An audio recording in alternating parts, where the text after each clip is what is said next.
Bonjour. Je fais cette vidéo parce que présentement nous avons des problèmes au niveau de notre cellulaire. Alors je vais vous le présenter. Le thème que je vais utiliser, c'est Revenez à Jésus-Christ. Dans Jérémie 24:7, nous retrouvons: Je leur donnerai un cœur pour qu'ils connaissent que je suis l'Éternel. Ils seront mon peuple et je serai leur Dieu. S'ils reviennent à moi de tout leur cœur. Voyez-vous, c'est un appel de Dieu de revenir à lui. Apocalypse 2:4. Mais ce que j'ai contre toi, c'est que tu as abandonné ton premier amour. L'appel de Jésus dans les derniers temps. On est dans les derniers temps. Et son appel existe toujours. Il veut qu'on revienne. Mes amis, si pour une raison ou une autre, vous avez choisi de vous éloigner de Jésus, revenez à lui, car il n'est pas le responsable dans tout cela. On vous a fait du mal, on vous a blessé, rejeté, laissé pour compte, qu'importe la raison. C'est votre attitude à ce que vous vivez qui détermine là où vous en êtes en ce moment. Et le Seigneur n'est pas responsable de ça. C'est cela le combat de la foi. On peut être déprimé, non motivé, vouloir tout laisser tomber en disant « À quoi bon continuer?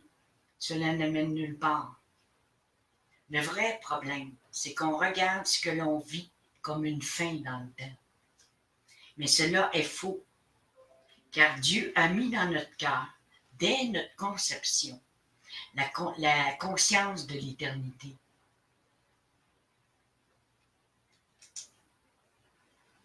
Alors, je vois qu'il y a des personnes en ligne. Je vous dis bonjour et que le Seigneur vous bénisse. Dans Ecclésiaste 3:11, il fait toutes choses en son temps. Même, il a mis dans le cœur la pensée de l'éternité, bien que l'homme ne puisse pas saisir l'œuvre que Dieu fait du commencement jusqu'à la fin. Voyez-vous, dès notre naissance, nous avons dans notre esprit cette conscience de l'éternité. Dieu nous l'a mis en nous. Mais avec qui voulons-nous passer notre éternité? C'est là la question qu'il faut se poser maintenant. Prenez le temps de prendre, avant de prendre une telle décision de s'éloigner du Seigneur, quel impact aura lieu dans l'éternité? Oui, vous avez été blessé. Je peux vous en parler parce que moi, je l'ai été blessé. J'ai été blessé par des églises, par des chrétiens, par des membres de ma famille, rejeté. Oui, ça fait de la peine. Oui, on a de la peine. Oui, mais il faut sortir de là. Parce que c'est pas le Seigneur qui est responsable de ça. Voyez-vous? C'est l'ennemi qui vient nous attaquer de tous bords, de tous côtés. Mais que faisons-nous avec ça? Le croyons-nous? Hein? Même ceux qui disent qu'ils nous envoient des malédictions, mais il n'y a aucune malédiction qui peut nous toucher. Le Seigneur nous le dit. Aucune condamnation en celui qui est en Jésus-Christ. Alors, on n'est pas condamné. Le Seigneur, il dit, revenez à moi. Je vais vous donner des versets dans lesquels il y en a plusieurs, mais j'en ai choisi quelques-uns. Quand Jésus, l'Éternel, nous demande de revenir à lui. C'est un appel pour maintenant, dans les derniers jours. Le fait de s'éloigner de Dieu, même il y a des chrétiens qui me disent prendre un recul ou une pause. Alors, que faire quand cela arrive? C'est se dire que tout ce que nous vivons sur cette terre n'est que temporaire. Et ce que nous vivons avec Jésus est éternel. Il a des projets de bonheur pour nous tous. Il n'y a pas de projet de malheur. Toute oppression exercée et malédiction déclarée sur vous prendra fin Voyez-vous, c'est important de revenir à Jésus. Ne vous laissez pas séduire ou de croire les mensonges de l'ennemi qui dit ah, regarde, si tu quittes l'Église, tu vas être sous la malédiction. Non, c'est pas de quitter l'Église. Est-ce que vous abandonnez Dieu? Est-ce que Dieu vous abandonne? Dieu ne nous abandonne jamais. C'est nous qui l'abandonnons. Et là, il fait son appel dans les derniers temps. Notre vie terrestre est comme un clin d'œil dans l'éternité. Hein? Si on regarde ça dans l'éternité, là, les 100 ans, les 120 ans qu'on vit là, présentement sur notre terre, c'est un clin d'œil dans l'éternité. Oui. Et oui, nous avons peur aux souffrances de Christ. Oui, nous sommes haïs. Oui, nous sommes détestés, rejetés, mis pour compte. Mais ça fait partie.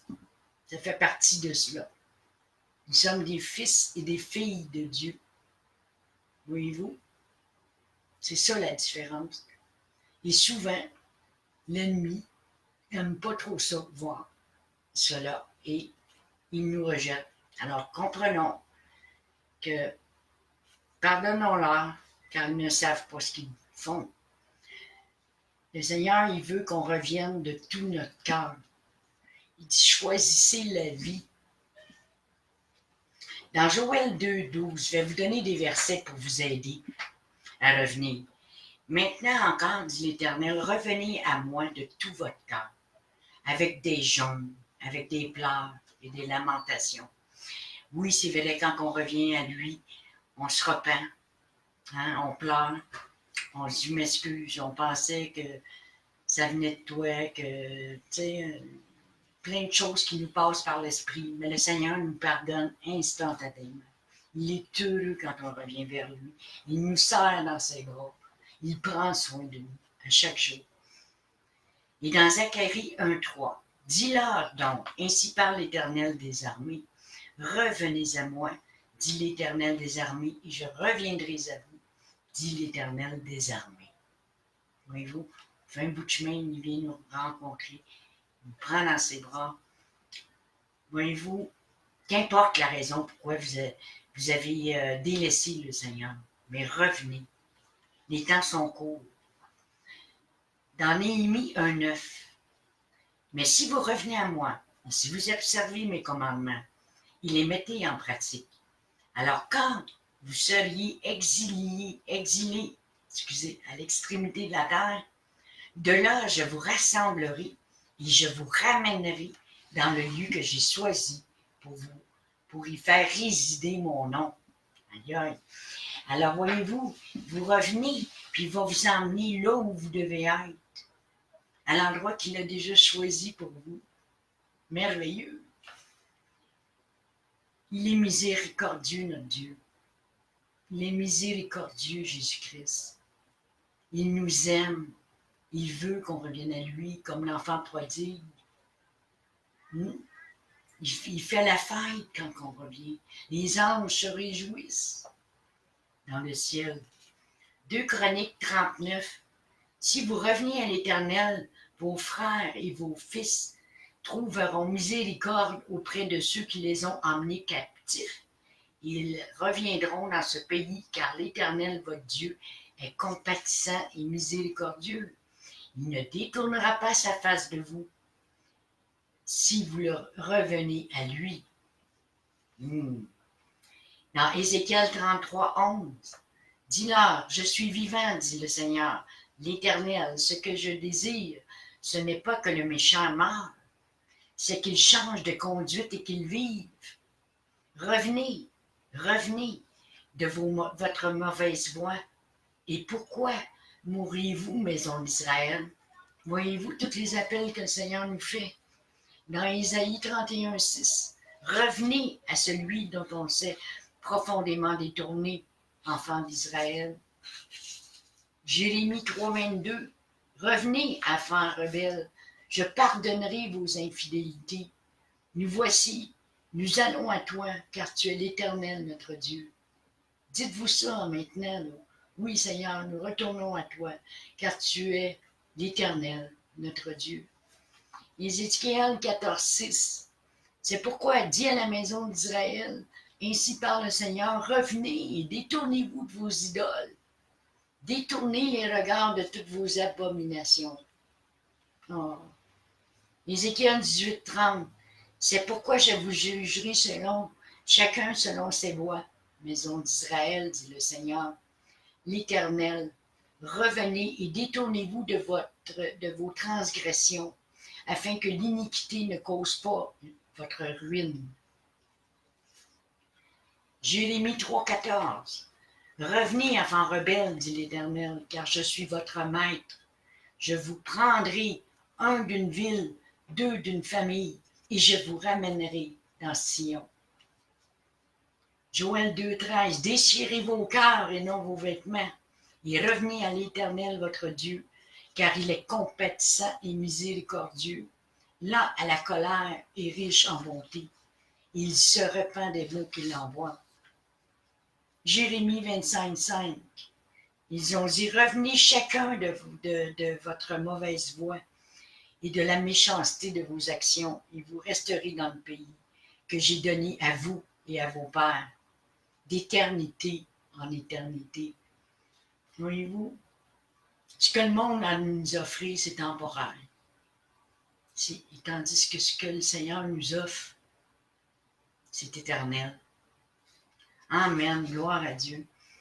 Le coureur a l'air, ok. Dans Jérémie 18:11, parle maintenant aux hommes de Juda et aux habitants de Jérusalem. Il dit, ainsi parle l'Éternel. Voici, je prépare contre vous un malheur. Je médite un projet contre vous. Revenez chacun de vos mauvaises voies. Réformez vos voies et vos œuvres. Et comme vous le constatez, nous sommes dans les derniers temps. Il y a beaucoup de séduction, il y a beaucoup de fausses doctrines, il y a beaucoup de choses qui viennent nous perturber dans nos pensées. Et c'est là le vrai combat de la foi. C'est dans nos pensées qu'il faut les stopper pour ne pas donner accès au diable. Dans 1 Samuel 7:3, Samuel dit à toute la maison d'Israël, si c'est de tout votre cœur que vous revenez à l'Éternel, ôtez du milieu de vous les dieux étrangers et les astartés. Dirigez vos cœurs vers l'Éternel et servez-le lui seul, et il vous délivrera des mains des Philistins. Voyez-vous, il nous délivre de nos ennemis. Amen. Dans 2 Rois 17:13, l'Éternel fit avertir Israël et Juda par tous ses prophètes, par tous les voyants, et il leur dit, revenez de vos mauvaises voies et observez mes commandements et ordonnances, en suivant entièrement la loi que j'ai prescrite à vos pères et que je vous ai envoyée par mes serviteurs, les prophètes. Voyez-vous, dans le temps, l'Ancien Testament, la loi était là, et il fallait qu'ils fassent des sacrifices pour être pardonnés. Maintenant, sous la grâce, par la venue de Jésus et de sa mort à la croix, qu'il est ressuscité d'entre les morts, il est celui, le sacrificateur éternel. On n'a plus besoin de faire de sacrifices pour être pardonné. Le Seigneur nous pardonne quand nous confessons nos péchés. Voilà la grâce qui est sur nous, et la grâce va bientôt prendre fin, car Jésus va arriver. Alors n'attendez plus, faites-le maintenant. Retournez à Jésus, pour ceux qui se sont détournés naturellement. Ceux qui sont en Jésus, comme moi, alors vous savez ce qui nous attend, et le Seigneur nous donne la joie dans notre cœur. La joie comme Paul dit, j'ai combattu le bon combat de la foi. Hein? Et c'est comme ça, nous aussi, que nous allons tenir par la force de Dieu à persévérer jusqu'à la fin. Dans Jérémie 35:15, je vous ai envoyé tous mes serviteurs, les prophètes. Je les ai envoyés dès le matin pour vous dire, Revenez chacun de votre mauvaise voie. Amendez vos actions. N'allez pas auprès de d'autres dieux pour les servir, et vous resterez dans le pays que j'ai donné à vous et à vos pères. Mais vous n'avez pas prêté l'oreille. Vous n'avez pas écouté. Hein? Mais si on regarde dans le psaume 23, 1 à 4, pour vous encourager, le cantique de David, l'Éternel est mon berger. Je ne manquerai de rien. Il me fait reposer dans de verts pâturages. Il me dirige vers les eaux paisibles. Il restaure mon âme. Il me conduit dans les sentiers de la justice à cause de son nom. Quand je marche dans la vallée de la mort, je ne crains aucun mal, car tu es avec moi. Et ta houlette et ton bâton me rassurent. Tu dresses devant moi une table en face de mes adversaires. Tu oins d'huile ma tête et ma coupe déborde.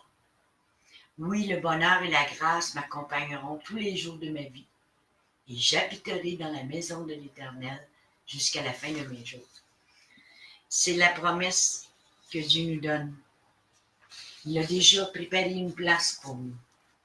À chacun de nous, nous avons une place dans son royaume, dans la nouvelle Jérusalem. Et est-ce que vous voulez y entrer ou pas? C'est là la question. Est-ce que vous voulez revenir à Jésus seulement? Pas à ce que les hommes pensent de vous. Pas à ce que les hommes disent de vous que tu n'es pas digne de servir le Seigneur à cause de ton passé. Combien de fois on se fait dire ces choses-là? Mais le Seigneur, il dit, c'est moi qui justifie. C'est moi qui choisis.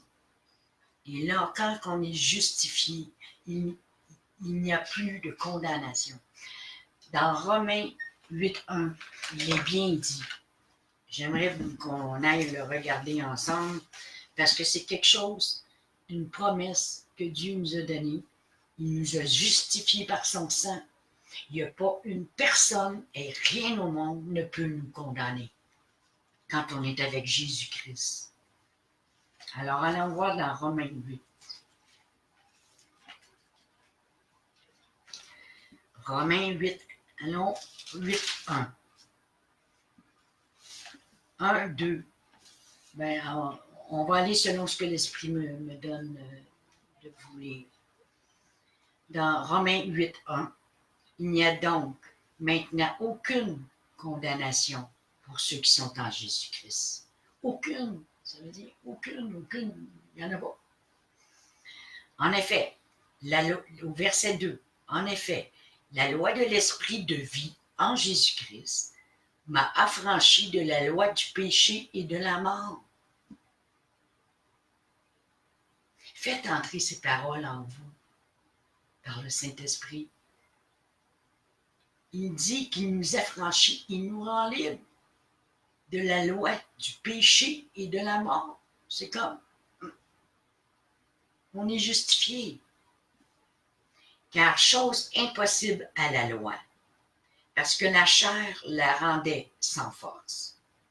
Dieu a condamné le péché dans la chair en envoyant, à cause du péché, son propre Fils dans une chair semblable à celle du péché. Et cela afin que la justice de la loi fût accomplie en nous, qui marchons non selon la chair, mais selon l'Esprit. Parce que quand nous acceptons le Seigneur, ce qu'il fait, c'est que son Esprit vient habiter en nous. Et là, quand nous écoutons le Saint-Esprit, ce n'est plus la chair qui est en premier, mais l'Esprit de Christ qui est en premier dans notre vie.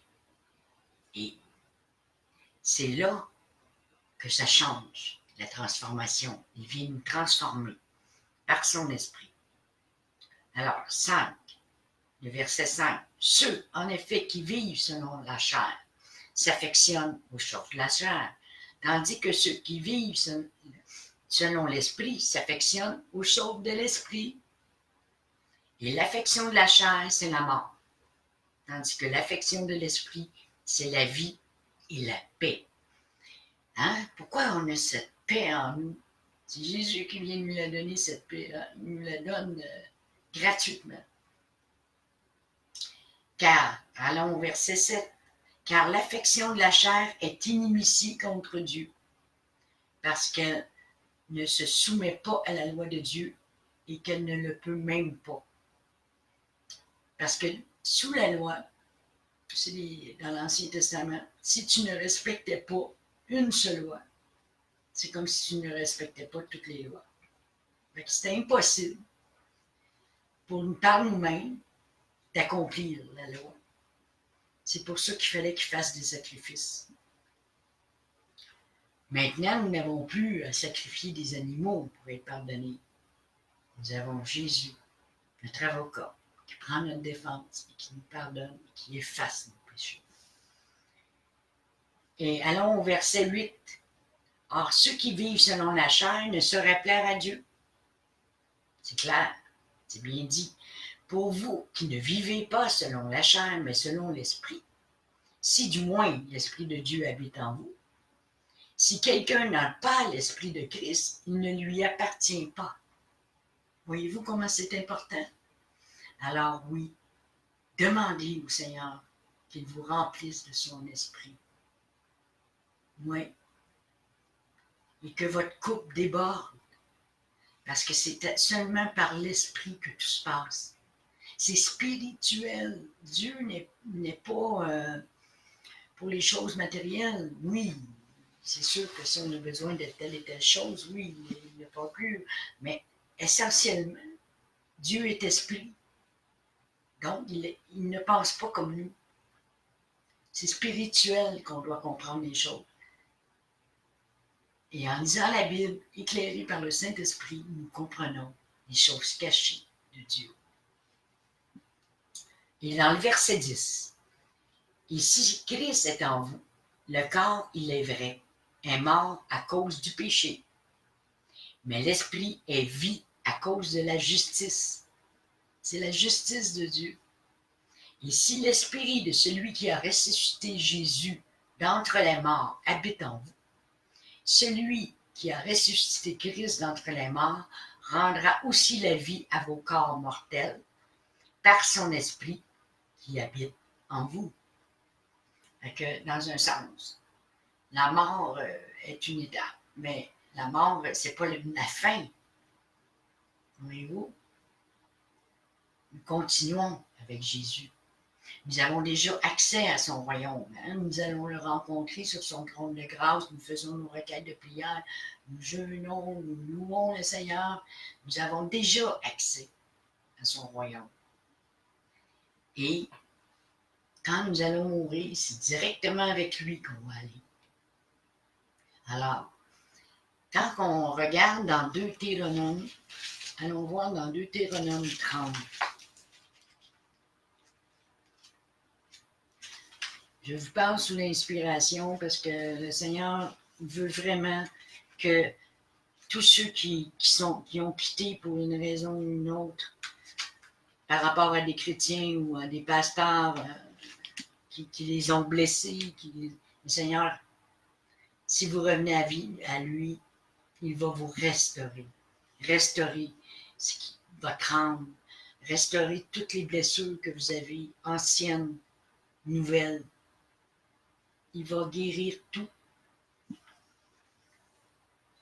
Je peux vous le dire parce qu'il le fait en moi. Alors oui, c'est vrai qu'il restaure nos blessures. Qu'il restaure parce que il y en a qui sont vraiment durement attaqués. Et c'est à eux que je m'adresse. Ne lâchez pas. Ne lâchez pas la main de Jésus. Tenez-la fermement. Et dites-vous dans votre tête, le Seigneur m'a tout pardonné. Moi aussi, je pardonne. 39, verset 9.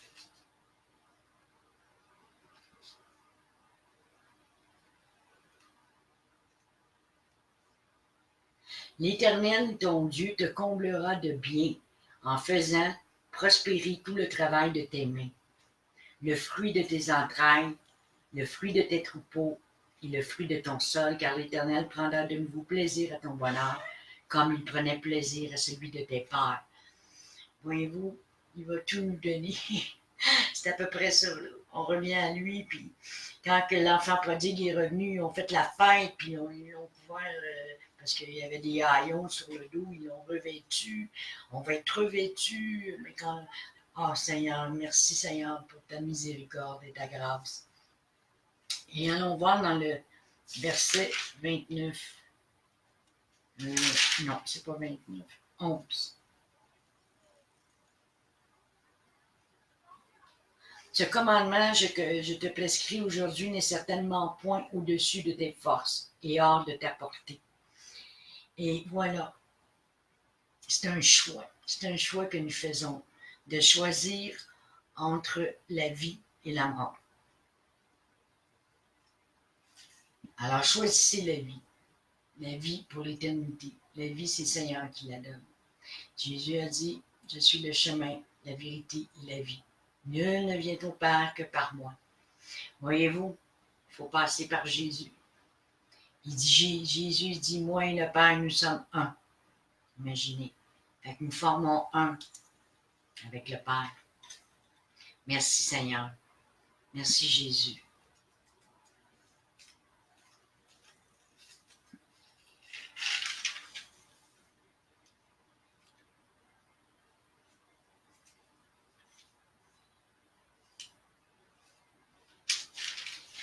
Merci Seigneur. Alors, s'il y en a qui veulent commenter, je pourrais vous répondre en ce moment. J'aimerais faire une prière. Une prière pour tous ceux qui ont été blessés avant, qui ont été blessés dans le passé, puis qui se sont détournés à cause d'une parole.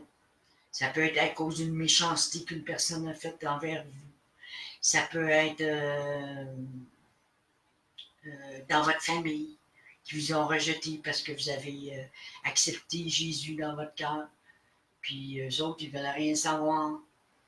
Hein? Ça peut être beaucoup de choses. Mais vous le savez, puis le Seigneur le sait. Que même à travers cette vidéo, le Seigneur touche ses enfants. Il va vous toucher personnellement. Alors je prie que tous ceux qui se sont détournés de toi, Jésus, Père, qui écoutent cette prière, je prie que tous ceux qui se sont détournés de toi à travers le monde puissent revenir vers toi dans un cœur sincère et repentant, Seigneur. Et que tu puisses les consoler, les protéger, les bénir, Seigneur, comme tu bénis maintenant tes enfants de Dieu. Et qu'on puisse se réjouir ensemble de voir arriver ces personnes vers toi, Seigneur. Parce que c'est vers toi qu'ils doivent se tourner, pas vers l'homme, pas vers la femme prédicatrice ou l'homme prédicateur. Non, c'est pas ça. Moi, je parle au nom de Dieu, dans le sens que ma prière, c'est ce que Dieu veut. On l'a vu par les versets qu'on a eus. Revenez pendant qu'il est temps. Revenez. Les temps sont courts, mes amis. On ne sait pas quand est-ce que le Seigneur va revenir. Il peut revenir demain matin. Ou peut-être plus tard. Mais c'est maintenant. C'est maintenant que le Seigneur vous appelle. C'est maintenant. Prenez la main du Seigneur. Maintenant. Et ne la lâchez pas. Il va prendre soin personnellement de vous. Et je remercie d'avance parce que le Seigneur va toucher chacun de vos cœurs. Je remercie le Seigneur d'avance pour ce qu'il va accomplir à travers le monde. Dans le nom de Jésus, Christ de Nazareth. Amen. Donc, si vous voulez dire un commentaire, que vous vouliez, ou une question que vous avez à me poser, là, je suis prête pour vous répondre maintenant. Nous sommes dans la période de questions. Je vois qu'il y en a plusieurs en ligne.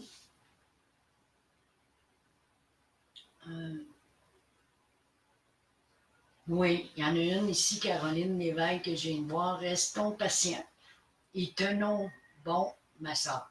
Oui, c'est ça. C'est vrai qu'on est pressé.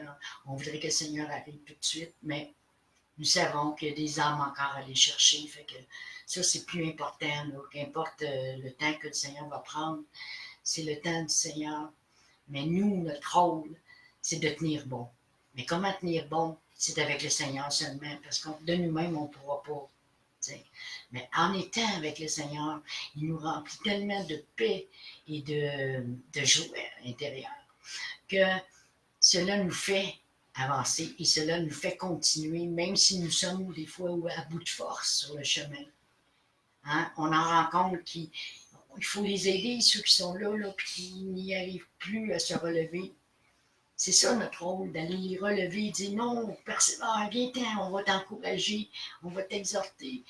Même moi, j'ai besoin d'encouragement et d'exhortation, mes amis. C'est pas parce que je vous prêche ou que j'amène la parole de Dieu que j'ai pas besoin d'encouragement.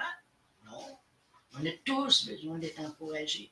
J'ai eu des amis sur Facebook qui m'ont aidé sur la route. Ils m'ont rencontré, ils m'ont relevé. Merci. Merci Seigneur de m'envoyer des gens comme ça pour m'aider. Et bien, moi, c'est ça. Moi, c'est ça. Je veux vous encourager à continuer à persévérer. Merci, Caroline, pour ton message, parce que nous avons besoin tous de ça, là, de persévérer. Puis c'est entre nous autres qu'on va s'aider. Puis le Seigneur aussi, naturellement, parce qu'il est en avant de nous. Il nous dit là, ne soyez sans crainte. Tout ce qui me vient à l'esprit, il dit soyez sans crainte. Il ne veut pas qu'on s'en fasse. Mais c'est plus fort que nous, on s'en fait. Mais là, le Seigneur nous rassure, nous console quand on a de la peine. Hein? Quand on voit nos frères et nos sœurs qui partent vers d'autres lieux. Mais prions. Quand il dit prier sans cesse, là, c'est ça que ça veut dire. Prions pour eux. Ensuite, je vois ici.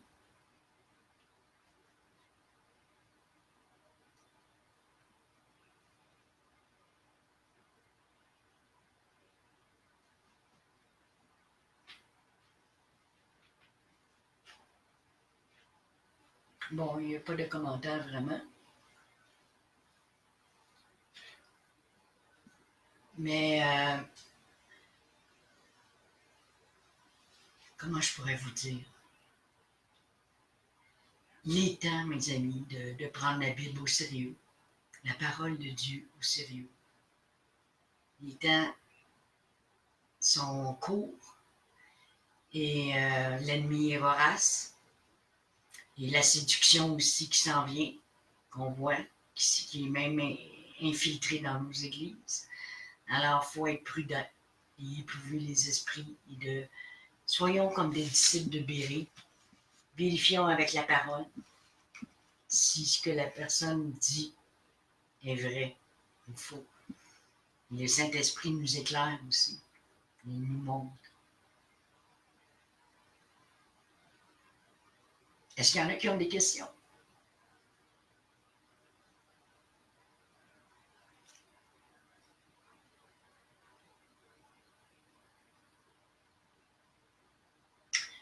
Bien, je vois que vous avez tous compris.